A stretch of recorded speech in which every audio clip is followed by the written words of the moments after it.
Fala galera, na última aula a gente começou a falar um pouco sobre ordem internacional, ordem geopolítica, falamos um pouco sobre o mundo bipolarizado, com essa bipolarização do poder entre Estados Unidos e União Soviética, falamos um pouco sobre o contexto da Segunda Guerra Mundial e como esses dois países protagonizaram as atenções em termos geopolíticos no mundo no pós-guerra, no pós-Segunda Guerra, e falamos um pouco também sobre algumas organizações que foram criadas nesse momento, tanto do lado dos Estados Unidos, com o capitalismo, quanto da União Soviética, com o socialismo. Tá? Falamos então da criação de organismos como a OTAN, a Organização do Tratado do Atlântico Norte, uma organização militar que os Estados Unidos propôs e conseguiu efetivar com muitos países da Europa e outros países, criando na verdade uma cortina então de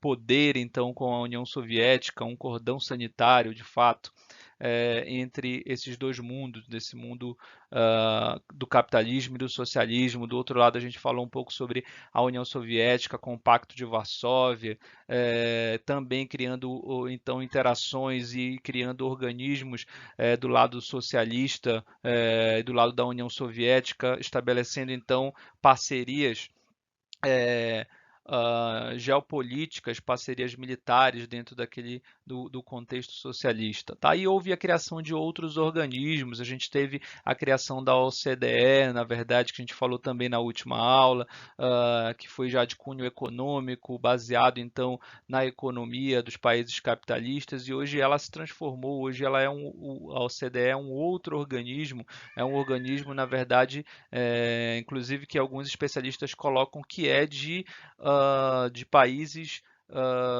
desenvolvidos principalmente, tá? Ou seja, que tem um desenvolvimento econômico já avançado em relação aos países subdesenvolvidos ou países em desenvolvimento, como a ONU quer chamar também, tá?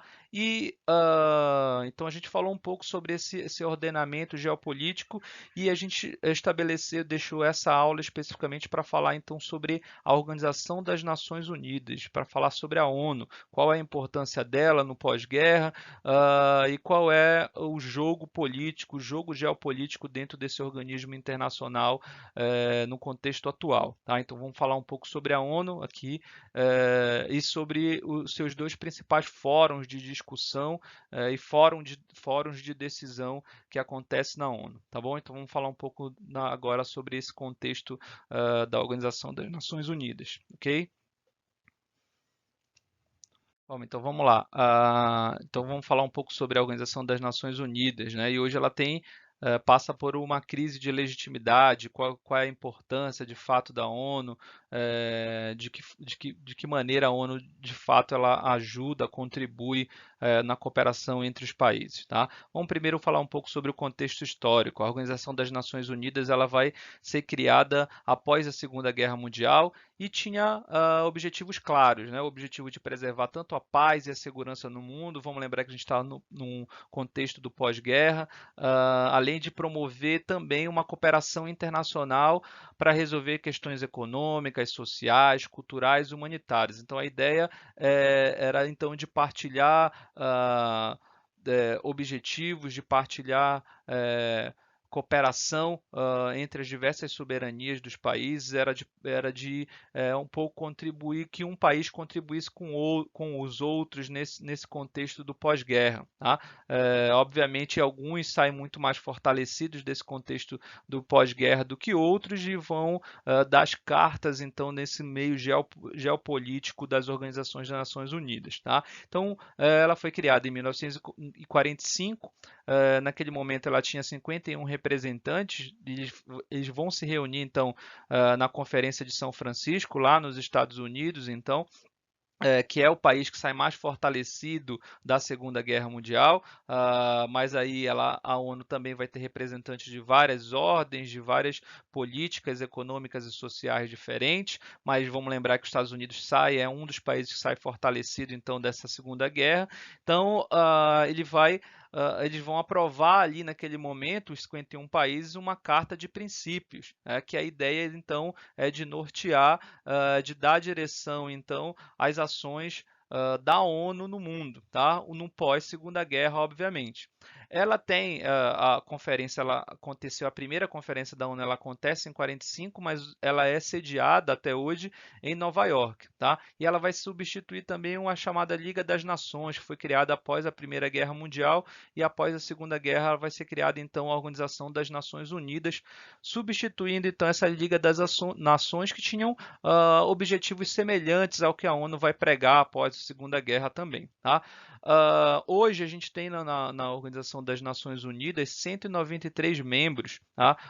Ou seja, foi muito ampliado esse número de membros que originalmente tinha a Organização das Nações Unidas, tá? E a gente então tem uma ampliação dos países que estão representados na Organização das Nações Unidas. Isso criou no momento, na segunda metade do século XX, então, uma maior cooperação entre os países, tá? É interessante a gente falar, resgatando o assunto da aula passada, que a gente ali tinha correlação de forças também na Organização das Nações Unidas, tá? Diferentemente daqueles outros organismos que a gente tinha, como a OTAN, em que os Estados Unidos davam as cartas, e o Pacto de Varsóvia, em que a União Soviética dava as cartas, que eram dois organismos militares díspares, né, em dois mundos, né, desse mundo bipolar diferente. A Organização das Nações Unidas ela tem o representante dos vários lugares, inclusive a União Soviética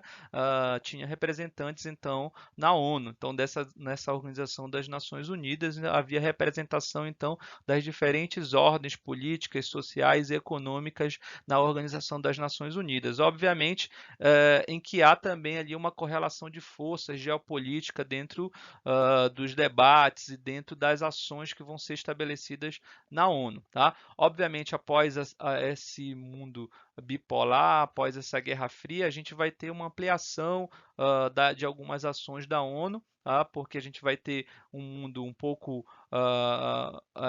diferente do mundo da Guerra Fria, em que tinha essa bipolarização. Então, a Organização das Nações Unidas vai ter um papel um pouco mais importante na Segunda Guerra, após a Guerra Fria também, mas hoje a gente tem ainda um debate sobre uma crise de legitimidade. Será que a ONU ainda tem uma legitimidade dentro dessa cooperação internacional, dessa busca pela paz, a busca pela segurança no mundo? Ainda tem essa efetividade esse organismo, né? Essa é uma pergunta que a gente tem que se fazer também, tá? Vamos lá. A ONU ela tem atualmente ela apresenta vários órgãos, né? São os órgãos, por exemplo, como os órgãos que falam especificamente sobre questões humanitárias, tratam da fome, tratam dos direitos sociais. A gente já falou um pouco sobre dos objetivos do milênio, né, que a gente já falou a um momento anterior. Isso daí são ações da ONU e são ações também de várias ordens, de várias dimensões, não só dessa questão da fome, não só dos objetivos do milênio, como as questões ambientais também. Então, tem organismos, tem vários órgãos no interior da ONU para debater diversas questões, que são diversas questões importantes no debate internacional, tá? Mas dois órgãos são fundamentais, são mais importantes, então, dentro da ONU, que um é a Assembleia Geral, que é composta, então, que se reúne todos os anos e é composta por todos os países, ou seja, nesse momento 193 membros, e o Conselho de Segurança, que é talvez o principal órgão em relação à segurança, em relação à paz, em relação a conflitos, inclusive, né? Então esse Conselho de Segurança ele dá as cartas então em relação a esse conflito e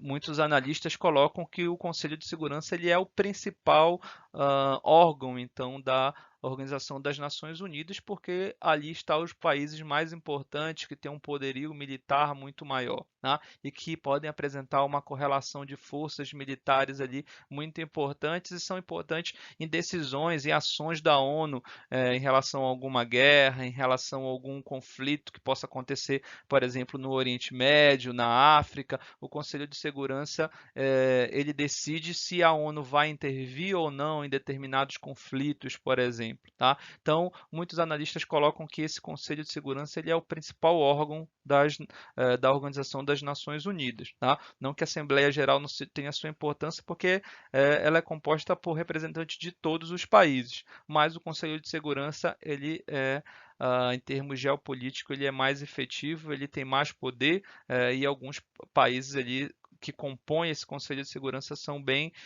importantes em relação a essa geopolítica internacional. Beleza? Vamos ver cada um deles aí. A Assembleia Geral, tá, que esse é um dos principais então órgãos da ONU, ela congrega as delegações dos países membros, tá? Que são 193, como havia falado. Então ela organiza uma reunião anual, tá? Que podem haver também sessões de emergência. A reunião ela acontece de forma anual, mas algumas sessões elas podem acontecer em algum país ou algum grave problema que precisa ser debatido, que precisa a reunião dos países podem ser chamados para uma reunião de emergência e não necessariamente ela acontece de forma anual, tá? As reuniões anuais elas acontecem de forma obrigatória, mas podem acontecer sessões de emergência, tá? Mas é uma coisa importante aqui, né? A Assembleia Geral da ONU, ela não decide sobre questões de segurança, por exemplo, né? E nem de cooperação internacional, tá? E ela se limita a fazer recomendações, como, por exemplo, recomendações em relação ao clima, recomendações em relação a algumas mudanças climáticas, a inserção, então, de gases poluentes na atmosfera, por exemplo. Então, são problemas, de forma geral, que compõem, são problemas que são estabelecidos para diversos países, como essa questão das mudanças climáticas globais, ou em relação ao combate à fome, à pobreza, ao combate à desigualdade, por exemplo, são assuntos debatidos, então, na Assembleia Geral. Então, a Assembleia Geral vai fazer, a partir dessas ações, recomendações em relação a esses assuntos debatidos, então, tá? E ela tem, como é composta por muitos países, elas têm os seus subfóruns, né? Ela acontece, alguns debatem determinados assuntos, como, por exemplo, questões relacionadas a maior inserção da mulher na economia, na política, na sociedade, ou questões relacionadas ao meio ambiente, e depois a Assembleia Geral vai votar e vai fazer recomendações então para determinados assuntos importantes então em relação à ordem internacional, ok? E o Conselho de Segurança, que é, como a gente estava falando ainda há pouco, alguns analistas colocam como principal poder, então, dentro dessa ordem geopolítica, dessa ordem internacional relacionada à ONU. O Conselho de Segurança das Nações Unidas, ele é o órgão de maior poder, então, dessa organização, segundo esses analistas, tá? Ele é composto de delegados de 15 países membros, tá? Mas só 5 são permanentes e 10 eleitos a cada 2 anos. Então, como é que acontece isso? São 5 membros permanentes, ou seja, 5 países que são permanentes. Desde lá, então, do começo da ONU, após a Segunda Guerra Mundial, esses países eles integram o Conselho de Segurança de forma permanente e depois a gente vai ter 10 eleitos a cada 2 anos. Na verdade, os países eles vão se os diversos países que compõem a ONU, os 193 países, exceto esses 5 que têm, então, cadeira cativa aí no Conselho de Segurança, eles vão se revezando, então eles vão entrando no Conselho de Segurança. Tá? Então, ora, por exemplo, a gente pode ter o Brasil, ora a gente pode ter o Chile, ora a gente pode ter a Índia compondo esse Conselho de Segurança. Tá? Mas há 5 membros permanentes e são, obviamente, esses 5 membros permanentes então que vão dar as cartas dentro do Conselho de Segurança, porque os outros eles vão ficar a cada 2 anos nesse Conselho de Segurança e então não tem ordenações e não tomam decisões a longo prazo, tá? Dentro do Conselho de Segurança. Então o poder desse órgão ele vai se concentrar principalmente entre esses 5 membros permanentes. Tá? E esses 5 membros permanentes ainda tem uma coisa, eles têm um poder de veto, né? Ou seja, qualquer decisão, se é posta em prática, só vai ser posta em prática, perdão, se a gente ter um consenso entre eles. Tá? Quais são eles? Quais são os 5 permanentes, então os 5 mais poderosos dentro desse conselho?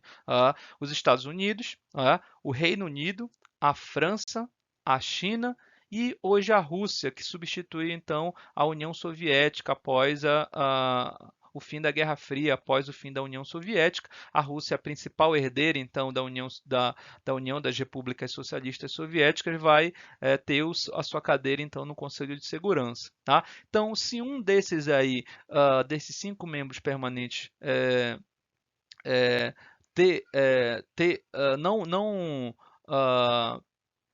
não decidir sobre um determinado assunto, se eles não concordarem sobre um determinado assunto, eles vão poder então vetar aquele assunto. Como assim, professor? Por exemplo, dentro de um conflito que pode acontecer lá no sudeste da Ásia, entre 2 países, tá? E aí o Conselho de Segurança vai se reunir para ver se a ONU, a Organização das Nações Unidas, então age sobre esse determinado conflito. Tá?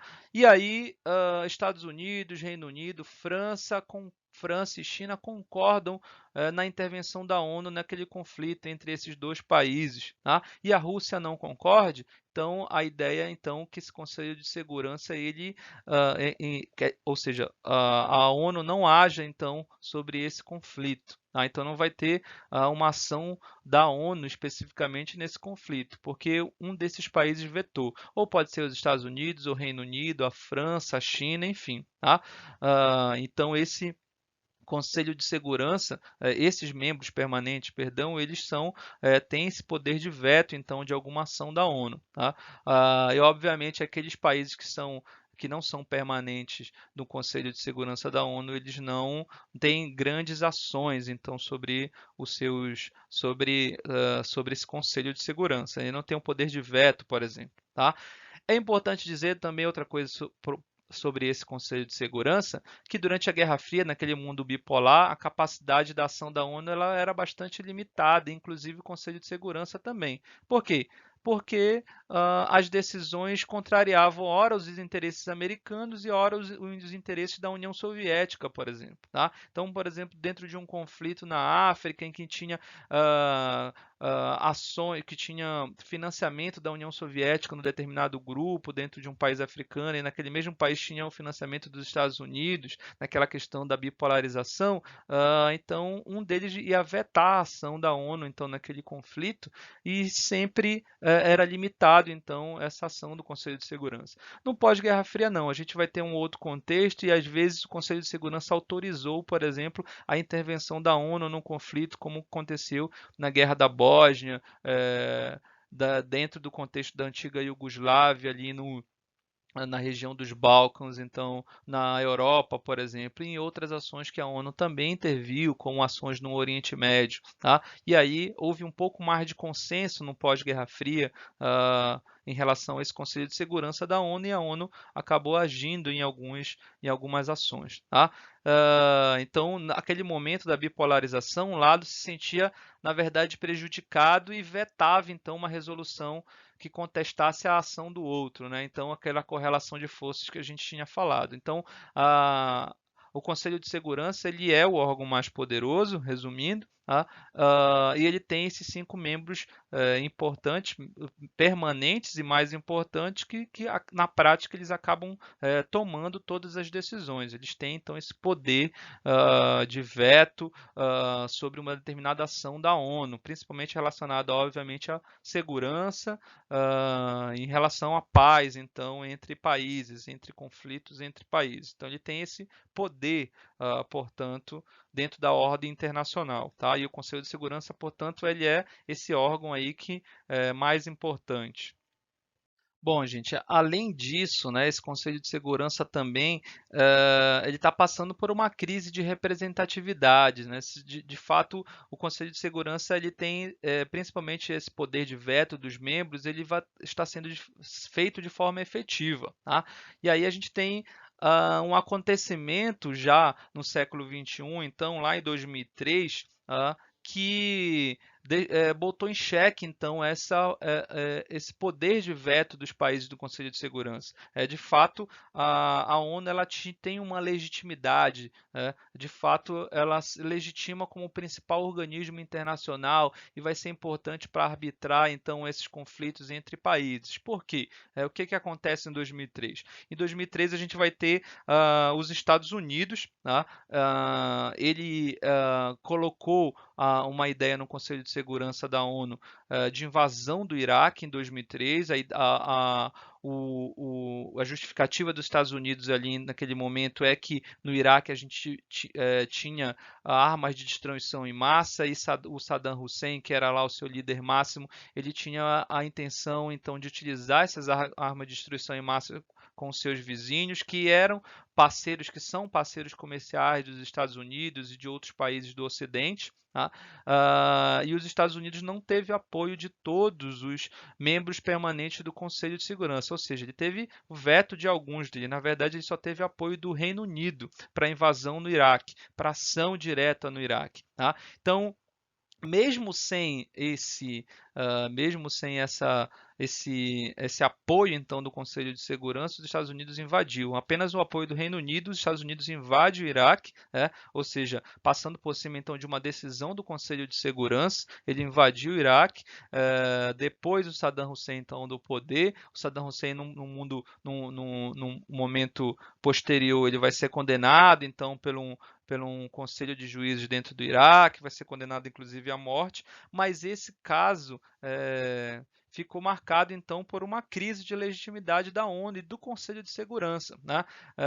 Se a ideia era um poder de veto dos outros países, isso, nesse caso não aconteceu. Então os Estados Unidos mostrou então um poderio militar muito grande e passou por cima de uma decisão multilateral, que era uma decisão que era composto então pela diversidade dos países. Então foi uma decisão unilateral. Então os Estados Unidos optou então por um unilateralismo, então, ou seja, de uma ideia de presença militar, de intervenção militar num outro país, na soberania de outro país, sem consultar esse Conselho de Segurança. Então, isso gera uma crise de legitimidade na ONU, gera uma crise no Conselho de Segurança. Se de fato os outros países também apostarem em ações militares sem autorização dos outros membros, que são os países com maior poder militar no mundo, como é que a ONU vai ser um organismo que vai arbitrar então esses problemas, tá? Então aqui a gente tem uma crise de legitimidade no Conselho de Segurança da ONU. Além disso, eu acho que a gente também tem, além disso, a gente tem um mundo bem diferente do que lá de 1945. A gente passou em várias camadas da nossa sociedade social, política, econômica, a gente passou por várias transformações, tá? E o Conselho de Segurança, ele não passou por essas mesmas transformações, tá? E hoje, então, também há um debate sobre a representatividade do Conselho de Segurança da ONU, tá? E a composição do Conselho de Segurança hoje, então, segundo os críticos, não vai expressar uma correlação de força desse mundo atual, né? Principalmente do ponto de vista econômico, tá? Social, de população até. E então a correlação de forças hoje é muito diferente do que era em 1945, quando esses países eles entraram então como principais potências dentro da ONU.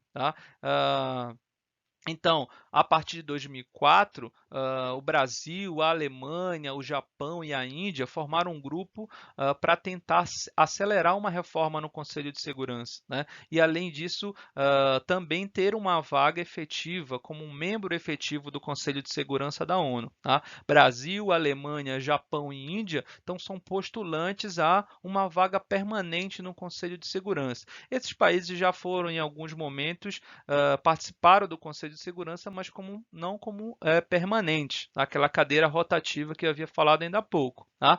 E em 2005, esse grupo apresenta lá então na Assembleia Geral da ONU um projeto que vai que estava prevendo então uma ampliação, uma expansão do número de membros permanentes da ONU. Tá? Então a ideia é um pouco reformular essa representatividade do Conselho de Segurança. Tá? E o Brasil também está à frente dessa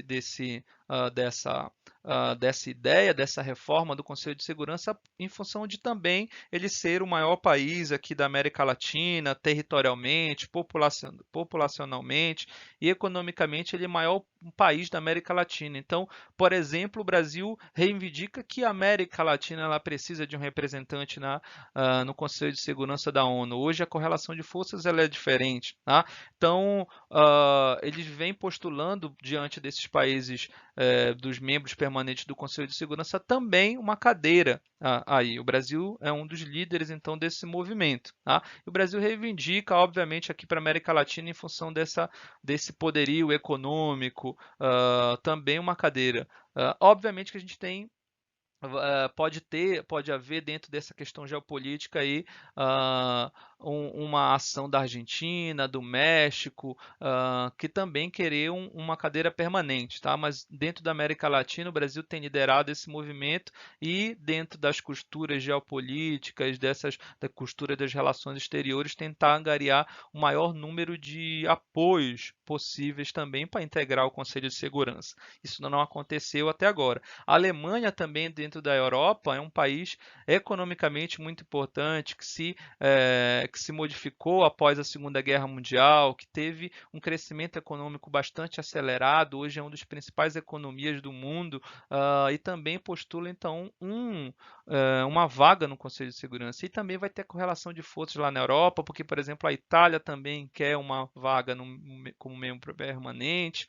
A Índia, ali, ela vai ter um problema também regional, por exemplo, ela tem um conflito histórico com o Paquistão, que também dificultaria, então, ali na região, o fato da Índia ser um membro permanente. O Paquistão poderia ter problemas em função da Índia ser um membro permanente nesse conflito.